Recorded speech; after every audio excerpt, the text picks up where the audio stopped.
नमस्कार दोस्तों, जनता की आवाज़ में आप सभी का स्वागत है। मैं कन्हैया शर्मा, आपका साथी, आपका भाई। जैसे कि बहुत सारे माताओं ने, भाइयों ने, बहनों ने सवाल किया है कि गुरु कैसे बनाए या शिष्य कैसे बने, गुरु को कैसे पहचाने, गुरु को कैसा सेवा करें, गुरु को कैसे पसंद करें, गुरु कैसा होना चाहिए, गुरु क्या भगवान को बना सकता है। इस प्रकार मेरे पास कम से कम 18 सवाल आए ओनली फॉर गुरु को लेके।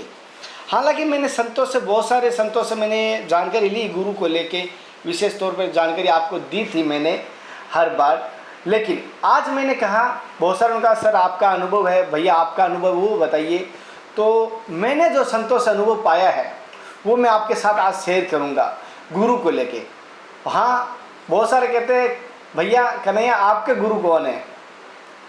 मेरे गुरु आप सभी को 13 तारीख को पता चल जाएंगे। आप सभी को, हालांकि जो पहले से जुड़े हुए हैं पिछले सत्र से, तो उनको पता है। जो भाई अभी नए जुड़े हैं उन सभी को 13 तारीख को पता चल जाएंगे कि मेरे गुरु कौन है। जी हाँ, मैं जो भी आज हूँ वो मेरे गुरु जी की वजह से ही हूँ। जो भी मेरी देन है गुरु जी की है, जो भी मेरी भक्ति है सारा का सारा फल गुरु जी का है। क्योंकि सबसे पहले आपने कहा गुरु किसे बनाए। बहुत हार्ड सवाल नहीं है और बहुत हार्ड इसका आंसर भी नहीं है। गुरु आप किसी भी बना सकते हैं। गुरु आप चाहें तो किसी पंडित को बना लीजिए, किसी संत को बना लीजिए, चाहे किसी भी व्यक्ति को बना सकते, किसी भी व्यक्ति को बना सकते हैं। जैसे दत्तात्रेय जी ने 24 गुरु बनाए गए हैं। आपने सुना को चिड़िया को, कबूतर को गुरु बनाया गया है, वैश्या को भी गुरु माना गया था। क्योंकि हर किसी को भी आप गुरु बना सकते हो, बस आपको ये देखना है कि आप उनके प्रति समर्पण है क्या।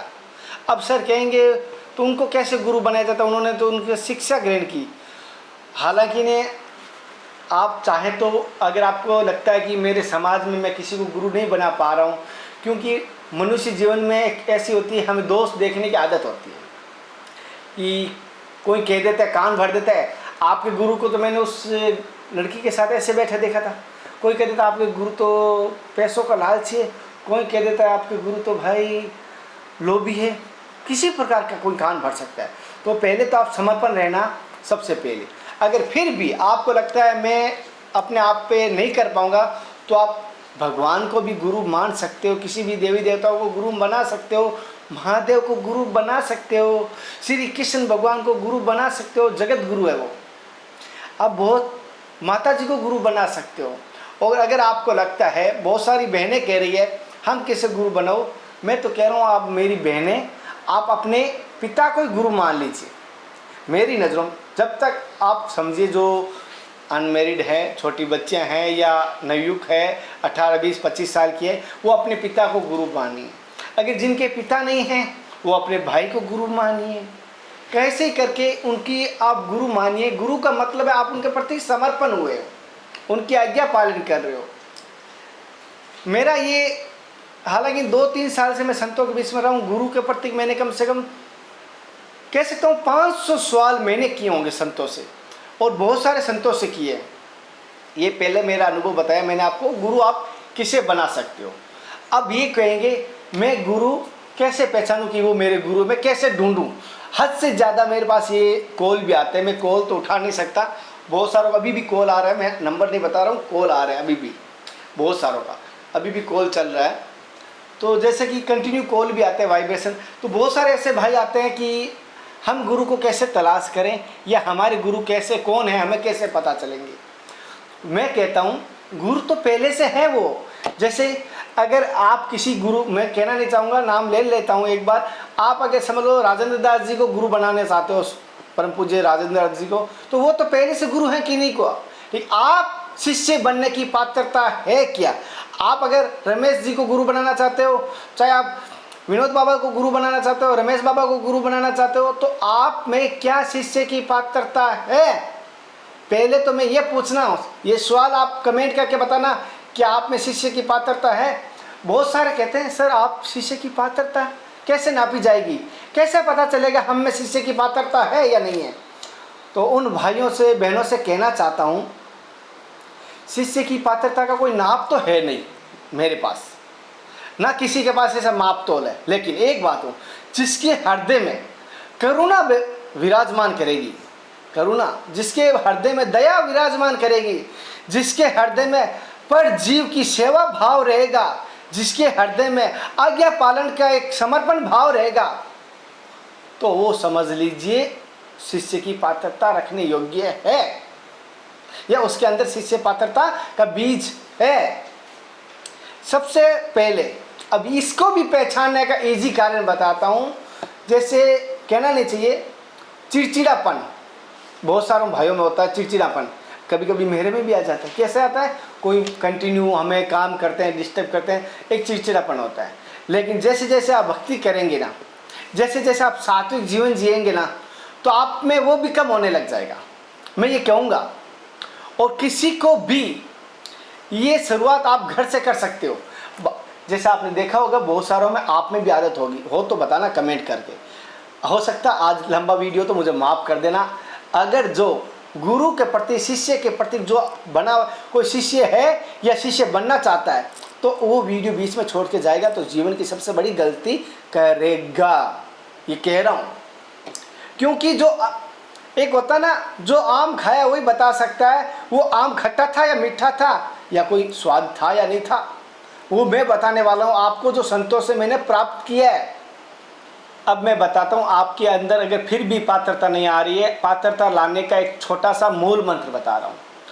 आप सभी कह सकता हूँ हर समय एक्टिंग करते हैं, हर रोज़ एक्टिंग करते हैं, बचपन से आप एक्टिंग करना सीखे हैं। जैसे अगर मम्मी कोई चीज़ नहीं दे रही, आप जिद करते हैं, नहीं नहीं मुझे ये चाहिए, मुझे ये चाहिए, नहीं तो मैं ये कार्य नहीं कर पाऊँगा, एक्टिंग करते हैं। और हर जगह आप स्कूल में, ऑफिस में जाते हैं, हर जगह कहीं ना कहीं किसी न किसी रूप में कितने गुस्से होते हो, दुकान पे जाते हो, अगर कस्टमर क्लाइंट आता है तो आप एक हंसमुख चेहरा बनते हो। तो वो चीज़ आप ध्यान रखें कि ऊपरी हंसमुख ना बने। आप कोशिश कीजिए घर से नेचुरल आप हंसमुख बनने की कोशिश कीजिए। जैसे आप घर पर रहते हो ना, तो सबकी आज्ञा पालन, बच्चे हैं तो अगर आपके माता पिता की आज्ञा पालन करोगे तो आपकी शिष्य की पात्रता सबसे अधिक आएगी। अगर आप पत्नी हैं, पति है, तो अपने माता पिता के साथ अपने जीवन साथी की आज्ञा पालन करना ही आपके लिए सबसे एक कह सकता हूँ कि पात्रता लाने का सबसे बड़ा और अच्छा रास्ता है। तो शुरुआत अपने घर से करें सभी। और फिर अगला एक बात आता है कि सर हम गुरु जी को प्रसन्न कैसे करें? गुरु जी को प्रसन्न करने का एक ही कारण है, आप उनकी आज्ञा का पालन कर लें। जी हाँ, अगर आप गुरु जी की आज्ञा का पालन कर लेंगे तो मैं कहूँगा आपके गुरु प्रसन्न हो जाएंगे। पहली बात तो गुरु जी गलत मार्ग बता ही नहीं सकते। गुरु जी ने अगर कह दिया यह अभी दिन है ना, तो गुरु जी ने कह दिया अभी रात हो रही है, तो आपको एक बार तो ये ध्यान रखना, रात हो गई है या रात हो रही है, गुरु जी की आज्ञा पालन। हाँ गुरु जी अब बोलिए मुझे क्या करना है। जैसे मुझे बोला संतों की सेवा करने के लिए निकल जा, तो मैंने क्या कैसे करूँ कि तू संतों का दर्शन कर और जहाँ तेरे को लगे हृदय में तो वहाँ सेवा शुरू कर दे। लेकिन कहीं पर भी अपना प्रचार प्रसार ना करना। तो आपने नोट किया होगा 99% कभी प्रचार प्रसार नहीं किया, संतों का सहयोग करते हुए कभी वीडियो नहीं बनाया। हालांकि सेवा से पहले मैंने बनाया है, सेवा के बाद का ना के बराबर बनाया। कभी कभी ऐसी आवश्यकता होती है कि बड़ा बजट होता है, जैसे कि लाखों पे चला जाता है, तब कहता हूँ कि भाइयों, क्योंकि अभी आज की तारीख में 148 यानी 148 संत हमारे साथ हैं और हम संतों के चरणों में हैं, संतों की गोद में हैं, संतों की साथ में रहता हूँ। संत जैसे भी आप समझ सकते हो, मैं उनका लिए कोई शब्द यूज नहीं करूँगा। उसी प्रकार आपको गुरुजी ने बोल दिया कि आपको अगर काम ये व्यापार करना तो वो व्यापार करना। आपके गुरुजी ने बोल दिया आपको हनुमान जी पसंद है, गुरुजी ने बोल दिया हर हर महादेव बोलो आज से, तो आप ये समझ लेना हनुमान जी और महादेव एक है। अगर आपको बोल दे कि गुरुजी राम राम बोलने का और आपको महादेव पसंद हो, तो आप समझ लेना राम राम बोलने का कह रहे हैं, और राम जी महादेव की पूजा करते थे तो राम राम भी बोलने हैं। तो गुरुजी ने जो शब्द बोलने का प्रयोग करने के कह दिया तो वो कीजिए। लेकिन आप एक अपने स्तर पे ध्यान रखें, गुरु प्रसन्न करने का सबसे मूल मंत्र है आज्ञा पालन करना ही। गुरु कभी धन का भूखा नहीं होगा, ध्यान रखना। हाँ, हो सके कभी गुरु जी के आश्रम में, कुटिया में, मंदिर में जाते हो उनके घर पर जहाँ पर भी वो रहते हैं जंगल में, तो वहाँ पर श्रमदान जरूर करना।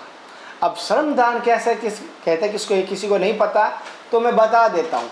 श्रमदान, आप उस आश्रम में झाड़ू लगाइए, गुरु जी को सेवा कीजिए, पेड़ दबाइए, हो सके तो अगर सेवा नहीं कर सकते गुरु जी को किस चीज़ में प्रसन्नता मिलती है वो चीज़ कीजिए, तो गुरु अपना प्रसन्न होंगे।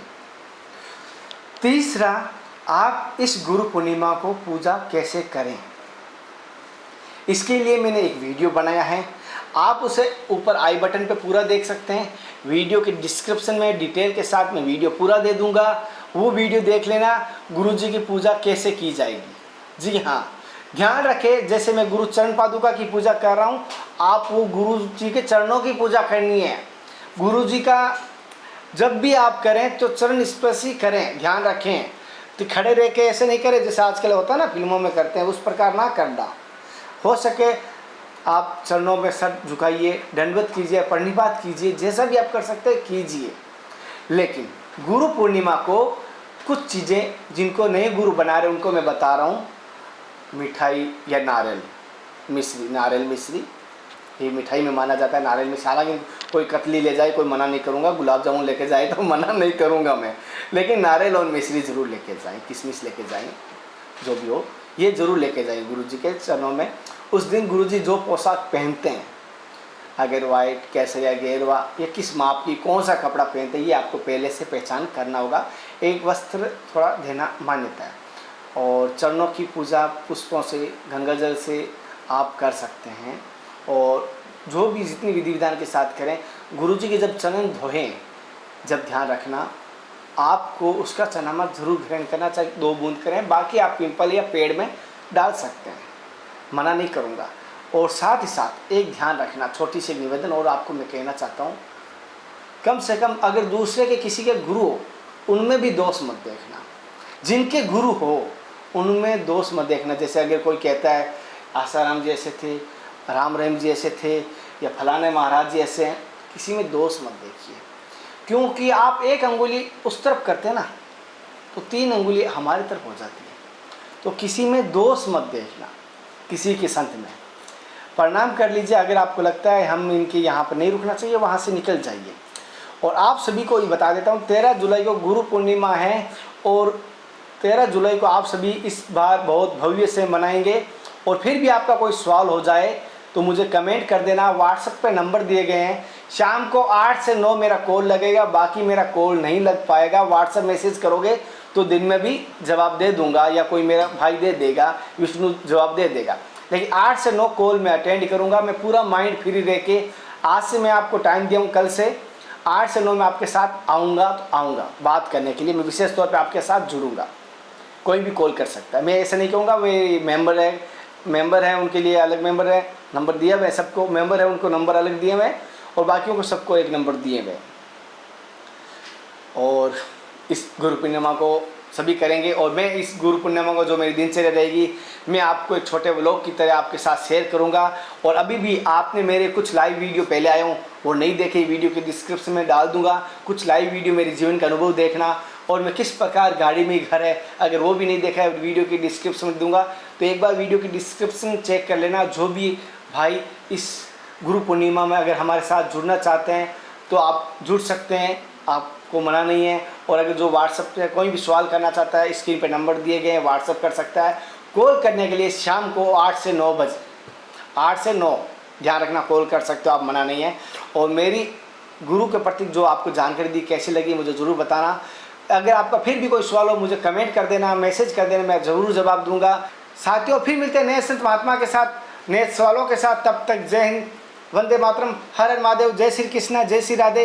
हे नाथ, हे मेरे नाथ, मैं आपको भूलूं नहीं। जय गुरुदेव की जय हो, समत संतों की जय हो, धर्म की।